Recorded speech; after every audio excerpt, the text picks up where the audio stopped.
നിങ്ങൾ ചിന്തിച്ചിട്ടുണ്ടോ എന്തുകൊണ്ടാണ് ഇസ്രായേൽ ഇറാനെ പപ്പടം പോലെ പൊടിക്കാത്തതെന്ന്? ഇസ്രായേൽ വിചാരിച്ചാൽ ഇറാനെ എപ്പോഴേ തീർക്കാമായിരുന്നു.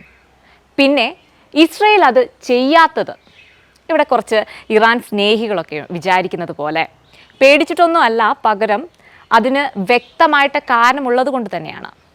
ഇന്നത്തെ വീഡിയോയിൽ ഞാൻ ചർച്ച ചെയ്യാൻ പോകുന്നത് അതിനെക്കുറിച്ചാണ്. ഇസ്രായേൽ കാര്യമായി തിരിച്ചടിക്കാത്തതിന് ഒരു കാരണമുണ്ട്. ആ ഒരു കാരണം അമേരിക്കയാണ്. അമേരിക്കയെ ഏറ്റവും കൂടുതൽ ദ്രോഹിച്ചിട്ടുള്ളതും അല്ലെങ്കിൽ അമേരിക്കയുമായിട്ട് ഏറ്റവും കൂടുതൽ അടുക്കാൻ കഴിയാത്തതുമായിട്ടുള്ളത് സുന്നി വിഭാഗമാണ്. അതായത് അതിൻ്റെ ഒരു പ്രധാനപ്പെട്ട കാരണം ഷിയ സുന്നി ഇഷ്യൂ തന്നെയാണെന്ന് പറയാം.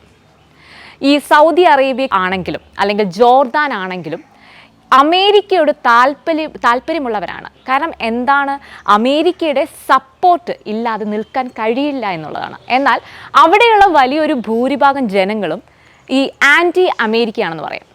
അതായത് ഈ ഷിയാൻ രാജ്യമായിട്ടുള്ള ഇറാൻ അവിടെ ഉണ്ടെങ്കിൽ മാത്രമേ സുന്നിയെ പിടിച്ചു നിർത്താൻ പറ്റുകയുള്ളൂ. ഈ ഒസാമ ബിൻ ലാദൻ, അതുപോലെ തന്നെ ഈ അബൂബക്കർ ബാസിൽ, ഇവരെല്ലാം സുന്നിയാണല്ലോ. അവരുമായിട്ട് അടി ഉണ്ടാക്കിയത് ഇറാൻ മാത്രമേ ഉള്ളൂ. ഇതൊരു ജിയോ പൊളിറ്റിക്കൽ ഇഷ്യൂ തന്നെയാണ്. അതുകൊണ്ടാണ് ഇറാൻ തകരാൻ ഒരിക്കലും അമേരിക്കയ്ക്ക് താല്പര്യമില്ലാത്തത്. ഇറാൻ തകർന്നു കഴിഞ്ഞാൽ സുന്നി രാജ്യങ്ങൾ തമ്മിൽ വളരെ ബഹളമുണ്ടാക്കും, ഉറപ്പുള്ള കാര്യം തന്നെയാണ്. അത് ഏറ്റവും കൂടുതൽ ബാധിക്കുന്നത് ആരെയാണ്? അമേരിക്കയാണ്. അമേരിക്കയെ അത് പ്രശ്നമാക്കുക എന്നുള്ളതാണ്. അതുകൊണ്ടാണ് അമേരിക്കയ്ക്ക് അടി ഉണ്ടാക്കി നിർത്തിയാൽ മാത്രമേ അവിടെ അമേരിക്കയ്ക്ക് പ്രയോജനമുള്ളൂ. ഒരിക്കലും ഈ ഷിയാൻ രാജ്യമായ ഇറാൻ തകരാൻ അമേരിക്കയ്ക്ക് താല്പര്യമില്ലാത്തതും അല്ലെങ്കിൽ അത് സമ്മതിക്കാത്തതിന് കാരണം ഇതാണ് അതിൻ്റെ ഒരു ജിയോ പൊളിറ്റിക്കൽ ഇഷ്യൂ എന്ന് പറയുന്നത്. ഇല്ലെങ്കിൽ ഇറാനെ എന്നെ അടിച്ച് ദൂരെ കളയാമായിരുന്നു. അമേരിക്ക സമ്മതിക്കാത്തതിന് ഇറാനെ അടിക്കാൻ കഴിയില്ല.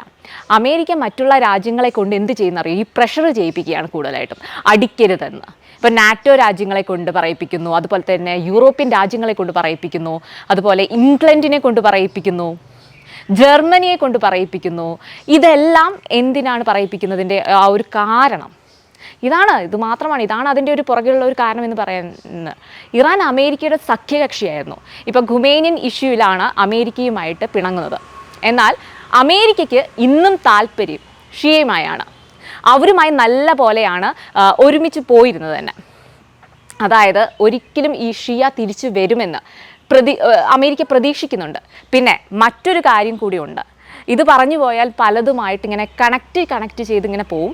എന്നാലും ഞാൻ പറയാം, ഈ അമേരിക്കയാണ് ഇറാനിയൻ ക്രിസ്ത്യാനിറ്റി, അതായത് ഇറാൻ്റെ ഏറ്റവും വലിയൊരു പ്രശ്നം.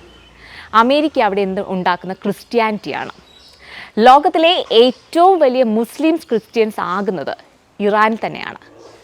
അമേരിക്ക അവിടെ ഗെയിൻ ചെയ്തിരിക്കുകയാണെന്ന് തന്നെ പറയാം. അവിടെ ഭയങ്കര ഒരു അണ്ടർ കവർ ഓപ്പറേഷനാണ് അമേരിക്ക നടത്തുന്നത്. ഇത് ഇറാൻ കാണിച്ച വലിയൊരു മണ്ടത്തരമാണ്. കാരണം ഇറാനികൾ ഒരുപാട് പേർ യൂറോപ്പിലേക്ക് കയറിപ്പോയിരുന്നു. ഈ യൂറോപ്പിലേക്ക് പോയവരെല്ലാം എന്ത് ചെയ്തു? 2 വർഷം കഴിഞ്ഞ് വരുമ്പോൾ തന്നെ ബെന്തിക്കോസ്തായിട്ടാണ് അവർ വരുന്നത്. ഇവരെന്ത് ചെയ്യുന്നറിയോ? തിരിച്ചു വന്നിട്ട് ഇവരുടെ ബന്ധുക്കൾ എല്ലാവരെയും പിടിച്ചങ്ങ് ബെന്തിക്കോസ്തുകളാക്കും, അതായത് കൺവേർട്ട് ചെയ്യും. അതാണ് ഏറ്റവും വലിയൊരു പ്രശ്നം. ഇത് കേരളത്തിലെ മാധ്യമങ്ങൾ ചർച്ച ചെയ്യാറില്ല. കാരണം ഇതൊരു ഇൻ്റർനാഷണൽ റിപ്പോർട്ടുകളിൽ ഇത് പറയുന്നുണ്ട്. ഇതെല്ലാം ലോകത്തിലെ അഗ്രസീവായിട്ടുള്ള മിഷണറീസ് എന്ന് പറയുന്നത്.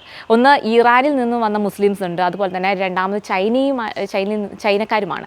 ചൈനയിലാണ് ഏറ്റവും വലിയ കൺവെൻഷൻ നടക്കുന്നത് സ്ഥലമാണ്. അമേരിക്ക ഒരു ഇവാഞ്ചലിക്കൽ രാജ്യമാണ്, അതായത് ബെന്തക്കോസ് രാജ്യം തന്നെ എന്ന് പറയാം. മാത്രമല്ല 40 വർഷം കൊണ്ടാണ് അമേരിക്ക ഈ സൗത്ത് കൊറിയയെ കൺവേർട്ട് ചെയ്തത്. സൗത്ത് കൊറിയ ഒരു ബുദ്ധിസ്റ്റ് രാജ്യമായിരുന്നു. ഇപ്പോൾ അതല്ല, അമേരിക്ക അത് മാറ്റിക്കളഞ്ഞു എന്ന് പറയാം. മെജോറിറ്റി ഇപ്പോൾ അവിടെ ക്രിസ്ത്യാൻസ് ആണ് കൂടുതലും. അവിടെയുള്ള ഈ പ്രൈം മിനിസ്റ്ററും എല്ലാം മാറി, എല്ലാവരും എന്തിലേക്ക് മാറി? ക്രിസ്ത്യാനിറ്റിയിലേക്ക് മാറി. സൗത്ത് കൊറിയയാണ് ഏറ്റവും കൂടുതൽ ഇവാഞ്ചലിസ്റ്റിന് പണം മുടക്കുന്ന ഒരു രാജ്യം, അല്ലാതെ ഈ അമേരിക്ക ഒന്നും അല്ല. ഇതൊന്നും ഒരു പത്രവും റിപ്പോർട്ട് ചെയ്തിട്ടുമില്ല. കാരണം ഈ 40 കൊല്ലം നടന്ന ഒരു സംഭവം തന്നെയാണല്ലോ. അതുകൊണ്ട് ഇത് ഒരു മാധ്യമങ്ങളും ചർച്ച ചെയ്തില്ല. ഇതാണ് ഇറാനിലും ഇറാനിൽ സ്പ്രെഡ് ചെയ്യുന്നത്.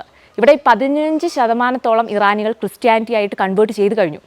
നാളെ അത് എത്രമാത്രം സ്പ്രെഡ് ചെയ്യുമെന്ന് പറയാനൊന്നും കഴിയില്ല. ഇവിടെ പറഞ്ഞു വരുന്നത് ഇതെല്ലാം കണ്ടുകൊണ്ടാണ് ഇറാനെ തകർക്കാൻ അമേരിക്ക വലിയ താല്പര്യമൊന്നും കാണിക്കാത്തത്. അല്ലെങ്കിൽ ഇറാനെ എന്നേ ഇല്ലാതാക്കിയേനെ.